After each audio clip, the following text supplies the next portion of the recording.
wall color is called Dead Trout from Farrow and Ball, which I'm no marketing genius, but that sounds like a horrible idea to name a paint that color. But who knew? I picked this watch that was called Dead Trout. You're watching Homeworthy, where we believe every home has a story. Like and subscribe for more. Welcome and bienvenue, welcome. Hi, I'm Jill Kargman. Welcome to my Midtown Digs.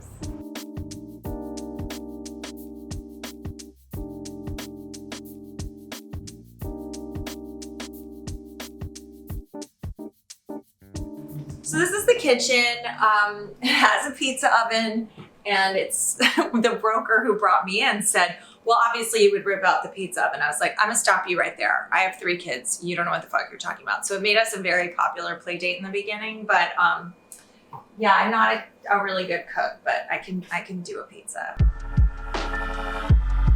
So I'm a writer. I write trashy novels, I write essays, and I write for TV. Do you know how hard it is to get a babysitter in 2 hours notice? Hi. Where are the kiddos? I brought toys. Bet you did. Kids, the babysitter's here. I think this house was built, I think it was 1906, I was told. It's a carriage house. It used to be for horses, and then like the servants of the rich people that lived on Fifth Avenue. So they had a separate house for their staff and their carriage. I love it. It's our quote unquote forever home. And I live here with my husband, Harry, and our teenagers, Sadie, Ivy, and Fletch. This is our living room. This is a little dining area. I had the table here and these chairs from our last apartment. I tried to, bring as much shit as I could. And then this is a mirror I got on First Dibs sight unseen. We were so lucky. It kind of looked great with this marble. I'm a big Game of Thrones addict. And so this reminded me of like a Winterfell fireplace screen. I was really into it. And in fact, one of my prized possessions, my friend Crystal stole this 3-eyed raven from an HBO premiere party. And that is fucking friendship. Do you and your husband have the same taste in style? No, but I bent him to my well. So we put our wedding china in here. I'm sort of a tabletop whore, and I have a bunch of different sets of china, and I use it all the time. We don't have like keep the special plates. We crack out the special plates every night. Like we just don't believe in saving things because we're all going to be dead in 60 years. We want to use the good shit. These are these sort of graphic, who makes this? Bernard Doe. I have black ones and white ones. And like these black lace chargers, but I like sort of an eclectic tabletop, and I have a shitload of linens that I love to switch it up because we have dinner parties pretty much once a week. Not ragers, but 8 people. That's sort of my max. And how would you describe your interior design taste? I guess I would describe it as kind of Sicilian widow, as my mom calls me, gothic, chic, it's sort of a hodgepodge. We're kind of eccentric. So one artist that I'm obsessed with that I'm very proud that we discovered 20 years ago is Tauba Auerbach. She was in San Francisco. Now she lives in Brooklyn, and we've actually gotten to meet her a few times and just love her. And she did an alphabet series with a tiny little micron pen. And you can't really probably see, but these are thin,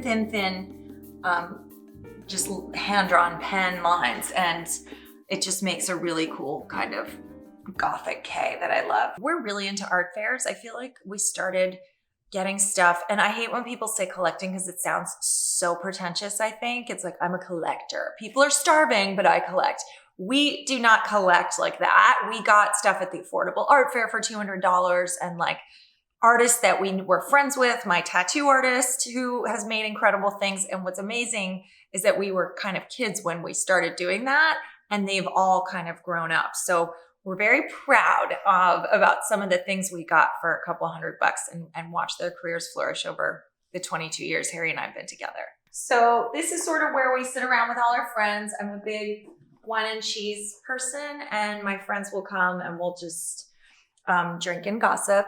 And this is sort of a collection of stuff that, again, this isn't necessarily fine art. Like, for example, this was 10 euros at Clignancourt. I bought it in Paris. It was a calligrapher's font sheet to show, a calligrapher could show potential clients the different fonts that he does. And it was 10 euros.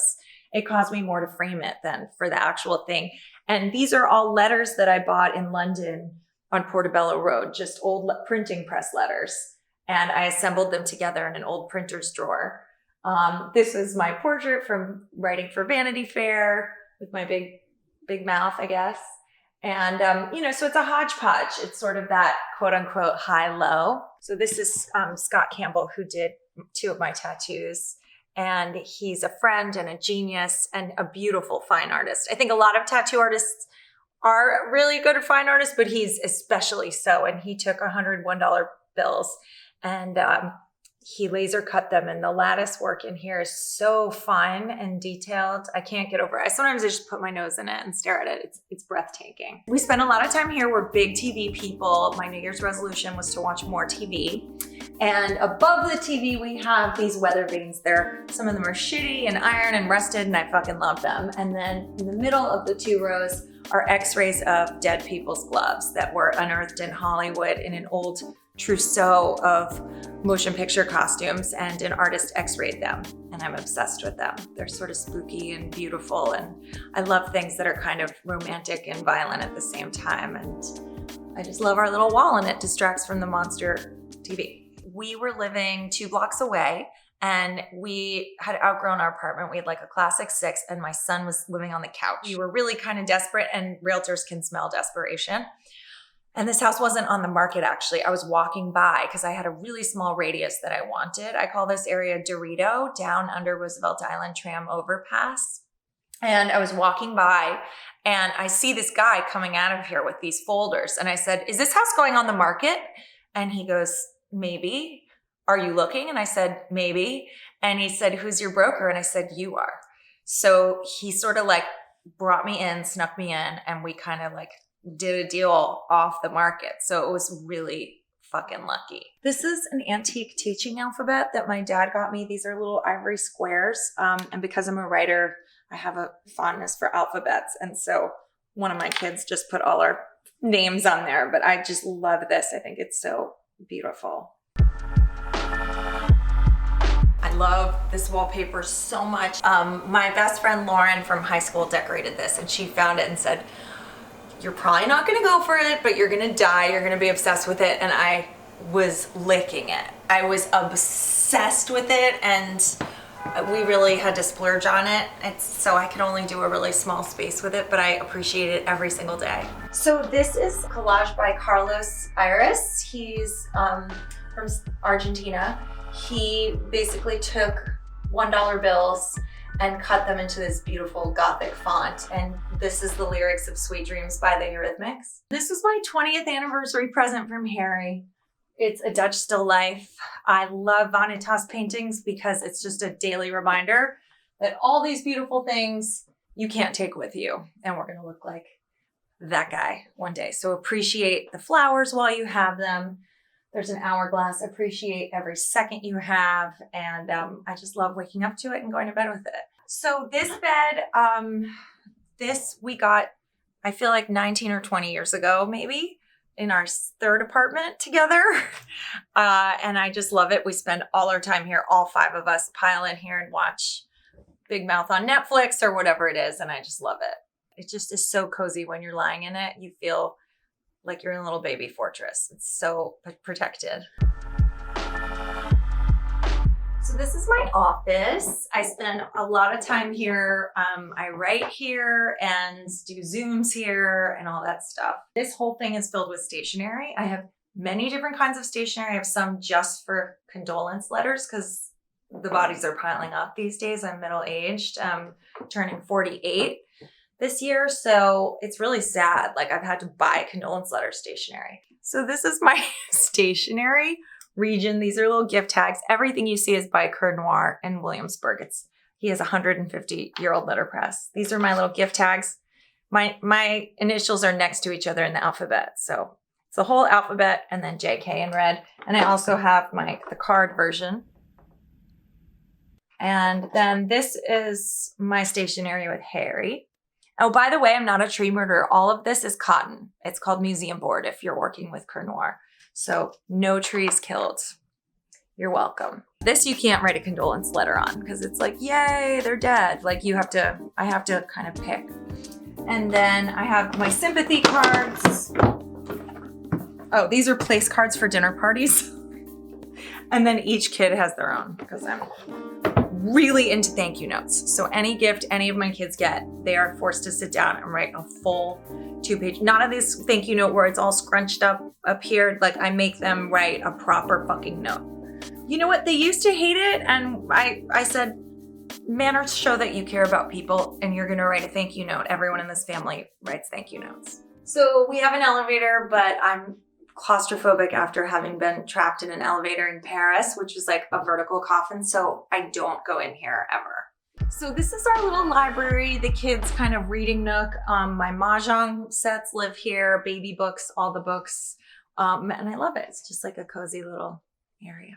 The one thing I would take out of this house is my kids' baby books because I'm like a secret crafter. I know it's so not my personality to be like literal Martha Stewart with this. It's the only thing I do that's crafty, but I spent hours with their pictures. And when I had kids, there was no such thing as smartphones. So all of those original photos of their first years were analog. So I made these scrapbooks for them. These are like foreign editions of my books in Japanese and Czech and Quando la mamma è stronza, Italian. So it's kind of cool to know that they're in other books. Super Trip. I don't even know what that says, but I like when they send them. I think it's kind of exciting and weird. Okay, so these are wax seals. You know, I love letters. So it's a collection of wax seals from all these different French marquises and dukes and shit, barons. And I just love how they look. And then this is all my kids' art. They have their ceramics, the Millennium Falcon, all this stuff. Fletch did this in woodshop class. It's like a laser venom. This is Sadie's obese unicorn.